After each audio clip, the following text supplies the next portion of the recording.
Hello guys and gals, and welcome to 3 from the Grave. I am Lisa Lives, and I am back from a temporary hiatus, moving my little magical mystery home with all its crystal balls and tarot cards and all that good stuff to a new little home in the country. But this tag by the Dark Fate was just too good to pass up. It's about something that I have quite a bit of knowledge about.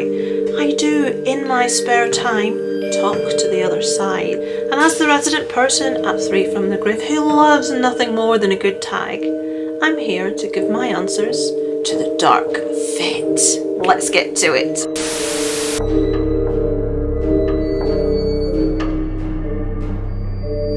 We have 8 questions, and question number 1 is, what is your favourite haunted house movie? Like the Dark Fate, I have to go with Stanley Kubrick's The Shining.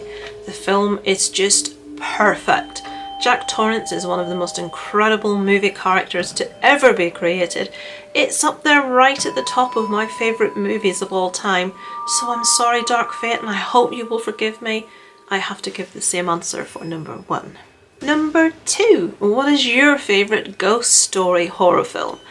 This is an easy one for me. I love nothing more than a good ghost story, but for many years, my favourite ghost story has been Poltergeist. It's the first movie as a child that actually frightened me, and as a child I watched an awful lot of movies, gory, horrible, Stephen King movies, werewolf movies, vampire movies, but the one that pushed my buttons was Poltergeist, so that's my answer for number 2. Number 3, what is your favourite non-horror ghost story? Could I believe it? Again, the Dark Fate chose the most perfect ghost story that exists. You will all know my love of A Christmas Carol. It's my favourite book of all time. I love every version of this I have seen, from the Jim Carrey animation to the wonderful Muppets to Alistair Sim to the choice that Sean actually chose to Patrick Stewart. The list goes on and on. A Christmas Carol to me is a quintessential perfect Christmas story, perfect story of redemption, and perfect ghost story. Number 4, who is your favourite movie ghost? This was a difficult one for me. There are so many to choose from, but again, the Dark Fate and me are obviously connected spiritually, mentally, with him being a ghost himself, and with myself dabbling in the old tarot and the old crystal ball. Perhaps I have made a connection, subconsciously, mentally, with the Dark Fate. My answer to this one is going to be Samara from the Ring movies. That scene where she emerges from the well, crawls forward with that stereotypical Japanese style, and crawls straight out through your television set, straight out of hell itself. Number 5, what do you think is the scariest moment in a ghost film? This, for me, there are many, but there are a couple which have ticked my boxes, one of which the Dark Fate unsurprisingly has already mentioned, which is Samara and that well scene. But one movie that I watched that spoke to me, that illustrated a fear that has always been mine from being a very little girl, Paranormal Activity. The scene where the foot is dangling out of bed and is grasped and pulled out of bed by an invisible presence, and that person is dragged along the floor kicking and screaming.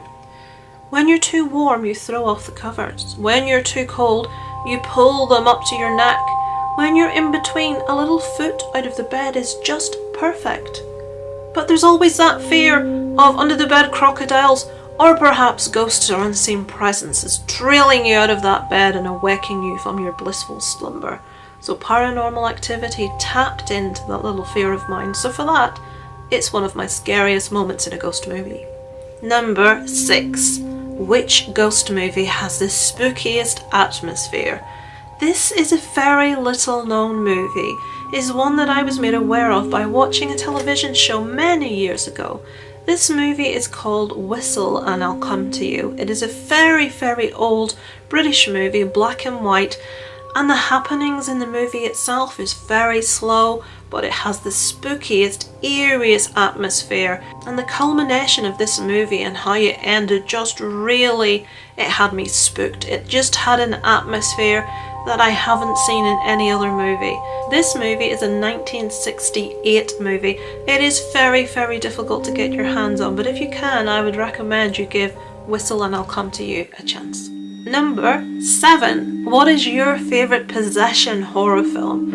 That for me, there are many to choose from. The Exorcist is obviously going to be up there amongst the favourites. I am going to choose a more recent horror film called The Possession of Emily Rose. I feel possession movies are seriously overdone. There are so many at the moment, and it is very difficult to get a really quality possession movie. The Possession of Emily Rose was really refreshing to me. It's one of the few in many, many years which has actually made me feel spooked out and frightened, and the acting within it is just first rate. And finally, number 8. What is your favourite moment in a possession horror movie? For me, I'm going with the movie that I've just mentioned, The Possession of Emily Rose, and if you have seen this movie, you will be very aware of that horrible scene with the protagonist in a crab-like, impossible position with limbs doing things that limbs couldn't possibly do, staring eerily towards the camera with completely black eyes. As we've heard in another film, The Blackest Eyes. This is just, it just gives me the willies. That sounded a little bit rude, and I've just noticed I look naked. I'm not naked, folks. I've got a top on. So those are my 8 answers to the ghostly horror tag from the Dark Fate. We have a mental connection, Dark Fate. Those answers of ours were way too similar for me not to have possibly communicated with you in one of my sessions. And so this shall be my last video for the next few weeks, and so to packing up my little possessions behind me for a move onto my little rural country retreat. There shall be videos coming from Movie Massacre and Strange Monkey on the 3 from the Grave channel, so we hope you enjoy those, and until I speak to you again, it's over and out from Lisa Loves.